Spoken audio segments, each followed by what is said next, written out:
السلام عليكم ورحمة الله وبركاته. بنتكلم النهاردة عن موضوع بيحصل معانا كلنا في مواقع الحياة.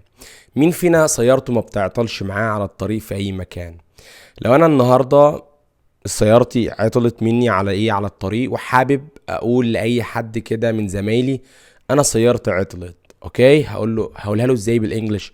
هقول كده: My car broke down. My car broke down. My car broke down. My car broke down. My car broke down. My car broke down. My car broke down. هيجي في دماغك على طول ان انت هتتصل باي حد من زمايلك القريبين. والله يا ابراهيم انا سيارتي عطلت، ممكن تيجي تاخدني؟ هتقولها له ازاي؟ هتقول له كده: Can you come pick me up? Can you come pick me up؟ يعني ايه can you come pick me up؟ معناها كده: هل يمكنك ان تأتي لتأخذني؟ Can you come pick me up? So can you come pick me up? Can you come pick me up? No. Can you come pick me up? Can you come pick me up? طيب هو هيقول لك ايه؟ هيقول لك كده: ارسل لي موقعك.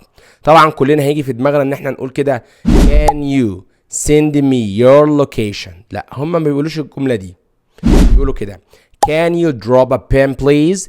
Can you drop a pen please؟ Just drop me a pen! Can you drop me a pin so I know you're okay? Hey, just drop me a fucking pin. I'm not gonna come get you. Go to Messenger and drop me a pin of your location. Drop a pin. Can you drive me home? Yes, can you drive me home? Can you drive me home now? Just drop me off here. You could just drop me off here.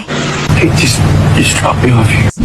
ولو عجبك الفيديو ما تنساش اللايك والكومنت، واشوفكم ان شاء الله في فيديو جديد. مع السلامة.